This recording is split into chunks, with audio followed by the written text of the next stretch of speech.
அதிமுக எப்படி மகளிர் இடஒதுக்கீட்டுக்கு திமுக எதிர்ப்புன்னு சொல்கிறாங்கன்னு எனக்கு உண்மையிலே தெரியல. இன்ஃபேக்ட் அதிமுக தான் பல விஷயங்களில் சைலண்ட்டாக இருக்காங்க. சிபிஎஸ்சி ஸ்கூல்ஸில் 3வது மொழி விஷயத்தில் ஆகட்டும், இல்லை எஃப்சிஆர்ஏ விஷயத்தில் ஆகட்டும், எல்லாமே பேசாமல் தான் இருக்காங்க. ஸ்டாலின் திருப்பி திருப்பி கேட்குறாரு, அவங்க பதிலே சொல்கிறது இல்லையே. இந்த விஷயத்தில் மட்டும் மகளிர் அதான் இதுதான் வந்து கொச்சப்படுத்துகிற விஷயம். ஆக்சுவலாக இங்கே யாருமே மகளிர் இடஒதுக்கீடுக்கு எதிராக இல்லை.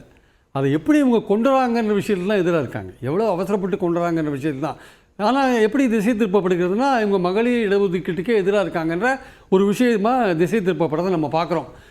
இன்றைக்கி நம்ம பார்க்க வேண்டிய முக்கியமான விஷயம் என்னென்னா இதுதான். அதாவது அரசியல் சட்டம் 334A பிரிவில் வந்து பெண்களுக்கு இடஒதுக்கீடு சட்டம் 33% வந்து செப்டம்பர் 23 வந்தது. வந்தபோது பார்லிமெண்ட்டில் வச்ச சட்டத்தில் என்ன சொன்னாங்கன்னா, சென்சஸ் முடிந்த பிறகும், சென்சஸுக்கு பிறகு டீலிமிட்டேஷன் ப்ராசஸ் முடிந்த பிறகும் நாங்கள் வந்து இந்த பெண்களுக்கான இடஒதுக்கீடு சட்டத்தை அமுல்படுத்துவோம் அப்படின்ற ஒரு விஷயத்தை சொன்னாங்க. அப்போ வந்து சென்சஸ் ஆரம்பிச்சிருக்கு. இப்போ தான் இந்த வருஷம் ஆரம்பிச்சிருக்கு. 21 சென்சஸ் இப்போ தான் ஆரம்பிச்சிருக்கு. இது வந்து 21 சென்சஸ் ஆரம்பித்து இப்போ நடந்துகிட்ருக்கு. இந்த சென்சஸ் ஆரம்பித்து முடியறதுக்கு 2 வருஷம் ஆக வச்சுக்கோங்க. இப்போ என்ன சொல்கிறாங்க, திடீர்னு ஜாதிவாரி கணக்கெடுப்புக்கு எதிராக இருந்த பிரதமர் திடீர்னு என்ன பண்ணுறாரு, சென்சஸோடு சேர்ந்து ஜாதிவாரி கணக்கெடுப்பு எடுக்கலாம் அப்படின்ற மாதிரி ஒரு விஷயத்தை சொல்கிறாங்க. இப்போது ஜாதிவாரி கணக்கெடுப்பு எடுத்தால் சென்சஸோட ஃபிகர்ஸை ஃபைனலைஸ் பண்ணுறதுக்கு லேட் ஆகும். அதனால் வந்து இந்த பெண்கள் இடஒதுக்கீட்டுக்காக நம்ம வந்து இந்த டீலிமிட்டேஷன் ப்ராசஸ்லாம் நடத்தி நம்ம பழைய சென்சஸ் ஃபிகர்ஸ் எடுத்து நம்ம படித்து நம்ம பண்ணலாம். இந்த ஃபிகர்ஸ் லேட்டஸ்ட் ஃபிகர்ஸ் வேண்டாம் அப்படின்ற மாதிரி ஒரு விஷயத்தை கொண்டுறதுக்காக தான் இந்த நாளைக்கு லோக்சபாலாம் கூட்டியிருக்கிறத நம்ம பார்க்குறோம். நான் கேட்குறேன், நீங்கள் பெண்கள் இடஒதுக்கீடு சட்டம் கொண்டு வந்தபோதே ஏன் வந்து அந்த மாதிரியான ஒரு சட்டத்தில் அந்த ஷரத்து கொண்டு வந்தீங்க? சென்சஸ் முடிஞ்ச பிறகும் டீலிமிட்டேஷன் ப்ராசஸ் முடிஞ்ச பிறகு தான் நம்ம பண்ணுவோன்ட்டு. அப்போது இந்த சென்சஸ் ஆரம்பித்த பிறகு இப்போ நீங்கள் அவசரப்பட வேண்டிய காரணம் என்ன?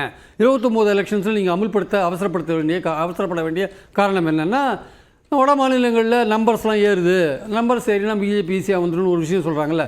பிஜேபிக்கு நம்பர்ஸ் குறையுது. 240 தான் போன வாட்டி வாங்கினாங்க. அடுத்த வாட்டி எவ்வளோ வாங்குவாங்கன்னு தெரியாது. அவங்களுக்கு ஒரு பொலிட்டிக்கலாக ஒரு நெசசிட்டி இருக்கிறதுக்கான வாய்ப்பு இருக்குது, தேவை இருக்குது. அதை அவங்க எப்படி ஈடுகட்டலாம்னு பார்ப்பாங்க. அதுக்கான முயற்சிகள் கூட எடுக்கலாம்.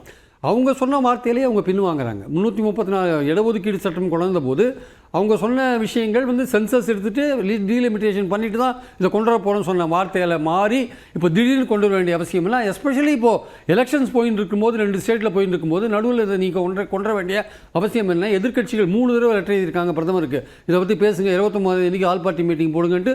ஒரு லெட்டருக்கும் பிரதமர் பதில் போடலைன்றது முக்கியமான விஷயம்.